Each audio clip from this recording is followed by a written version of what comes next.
We have with us today Penny Percell. Thank you, Penny, for agreeing to give us your musical memories. Thank you, Sue, for inviting me. What instrument do you play, and how long have you been playing? I play flute, play at it, and I've been playing since, about 6th grade is when I started playing flute. And I've been with the Metro Band about 22 years now. Oh, okay, great. You must be one of the sort of originals. Well, sort of, but not really, not with the original group that started it. But yeah, I've been here a long time. What was your first or best musical memory?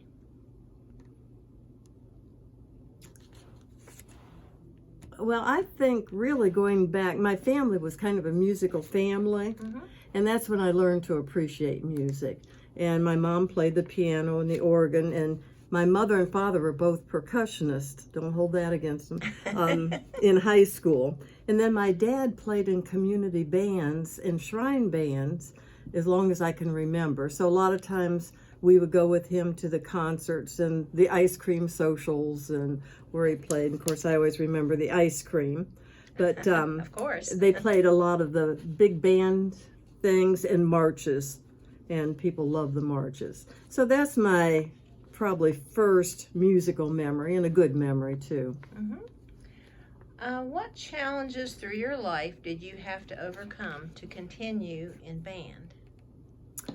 Well, I always wanted to play in a community band just because my father did forever until he died. As a matter of fact, he had gone down to Florida to play a concert with the community band there, and on the way down he had a heart attack. Oh. And so he was not able to play that concert and eventually passed away from that.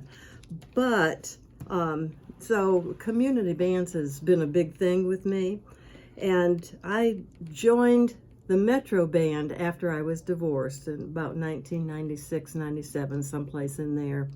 And I thought, now's my time, because up until then, you're so into family, and I was a minister's wife, and you have all those responsibilities, and I was working, and 2 children, and I thought, well, now's my time to join a band.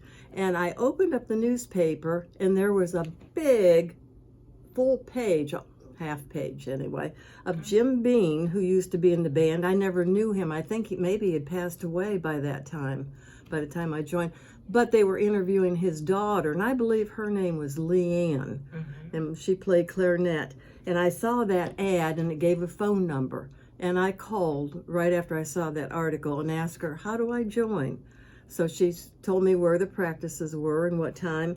So I started then, and then I was trying to think, I belonged to Civil Air Patrol at that time, which met on Tuesday nights.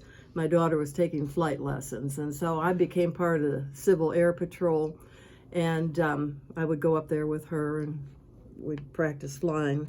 But I had to drop that then because Metro Band practiced at the same time. So that was kind of a challenge. I really hated to leave the Civil Air Patrol, but I really wanted band.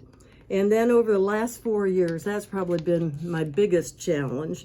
I was diagnosed with breast cancer 4 years ago, and I came to band practice as much as I could, but after treatments, after chemo and radiation and all that, you're just tired.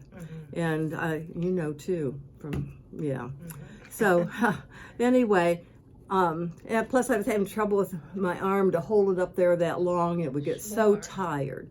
And so that was a challenge, but I think I'm back with it now, and I'm 4 years out. So that was a challenge.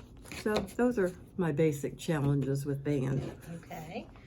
And the last question is, what advice would you give to a young musician?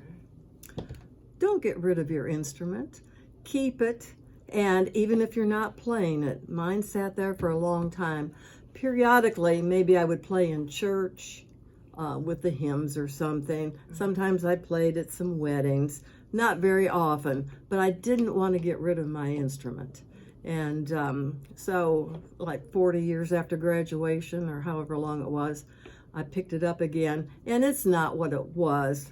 I don't play like I did when I was in high school, but a lot of it comes back. And I remember those first practices, and I would leave with tears in my eyes because I thought, I just can't do this.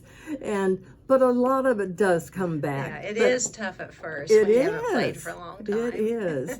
And things that I used to be able to play that I can't now. You have arthritic fingers and a slow brain and all that. But yes, to young musicians, don't get rid of your instrument. And it's something you can enjoy for the rest of your life. And maybe you aren't right now, but 30 or 40 years down the road, you may. Absolutely. So, okay, well, thank you so much, Penny. Well, thanks, Sue. Sharing your memories with us. Well, thank you for inviting me. Yes, thank you. Bye-bye. Bye.